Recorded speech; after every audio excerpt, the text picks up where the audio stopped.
Motivate channel में आप लोगों का स्वागत है। मैं आप लोगों के लिए मोटिवेशनल स्टोरी लेके आया हूं, जिसे आपके सारे दुखों को दूर करने के लिए आसान सा रास्ता हो सकता है। इसे सुनने से पहले अगर नए हो तो चैनल को सब्सक्राइब कर दे। वीडियो को देखने या सुनने के बाद समझ आए तो वीडियो को लाइक कर देना। चलिए वीडियो को शुरू करते हैं। एक दिन लोग सोकर उठे ही थे कि उन्हें एक अद्भुत घोषणा सुनाई पड़ी थी।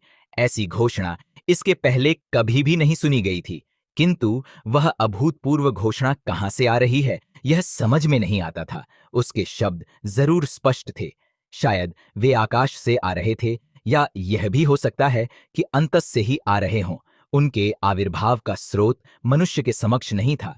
संसार के लोगों परमात्मा की ओर से सुखों की निर्मूल्य भेंट, दुखों से मुक्त होने का अचूक अवसर।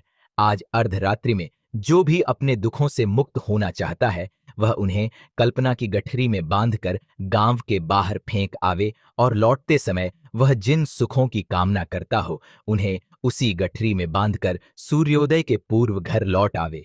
उसके दुखों की जगह सुख आ जाएंगे। जो इस अवसर से चूकेगा वह सदा के लिए ही चूक जाएगा।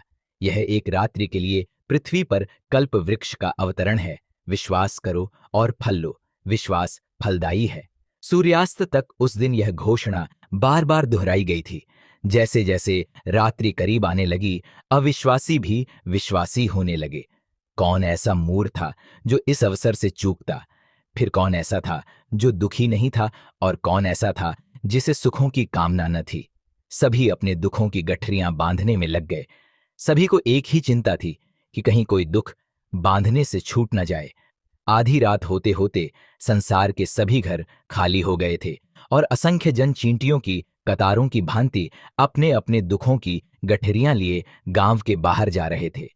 उन्होंने दूर दूर जाकर अपने दुख फेंके कि कहीं वे पुनः न लौट आवें, और आधी रात बीतने पर वे सब पागलों की भांति जल्दी जल्दी सुखों को बांधने में लग गए। सभी जल्दी में थे कि कहीं सुबह न हो जाए और कोई सुख उनकी गठरी में अनबंधा न रह जाए।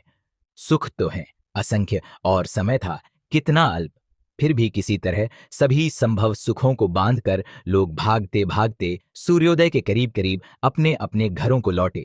घर पहुंचकर जो देखा तो स्वयं की ही आंखों पर विश्वास नहीं आता था। झोपड़ों की जगह गगनचुंबी महल खद्दे थे। सब कुछ स्वर्णिम हो गया था। सुखों की वर्षा हो रही थी। जिसने जो चाहा था वही उसे मिल गया था। यह तो आश्चर्य था ही, लेकिन एक और महाआश्चर्य था। यह सब पाकर भी लोगों के चेहरों पर कोई आनंद नहीं था। पड़ोसियों का सुख सभी को दुख दे रहा था। पुराने दुख चले गए थे, लेकिन उनकी जगह बिल्कुल ही अभिनव दुख और चिंताएं साथ में आ गई थीं। दुख बदल गए थे, लेकिन चित्त अब भी वहीं थे और इसलिए दुखी थे। संसार नया हो गया था, लेकिन व्यक्ति तो वहीं थे, और इसलिए वस्तुतः सब कुछ वहीं था। एक व्यक्ति जरूर ऐसा था जिसने दुख और सुख पाने के आमंत्रण को नहीं माना था। वह एक नंगा वृद्ध फकरी था। उसके पास तो अभाव ही अभाव थे, और उसकी नासमझी पर दया खाकर सभी ने उसे चलने को बहुत समझाया था। जब सम्राट भी स्वयं जा रहे थे तो उस दरिद्र को तो जाना ही था, लेकिन उसने हंसते हुए कहा था, जो बाहर है वह आनंद नहीं है, और जो भीतर है उसे खोजने कहाँ जाऊं? मैंने तो सब खोज छोड़ कर ही उसे पा लिया है। लोग उसके पागलपन पर हंसे थे और दुखी भी हुए थे। उन्होंने उसे बेवकूफ ही समझा था, और जब उनके झोपड़े महल हो गए थे और मणिमाणिक्य कंकड़देह पत्थरों की भांति उनके घरों के सामने पड़े थे, तब उन्होंने फिर उस फकीर को कहा था, क्या अब भी अपनी भूल समझ में नहीं आई?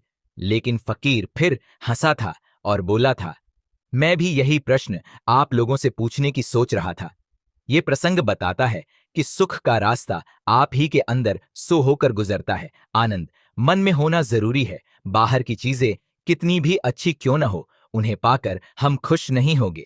इसीलिए अगर आप सचमुच खुश होना चाहते हैं तो आपके पास जो है उसका महत्व समझें।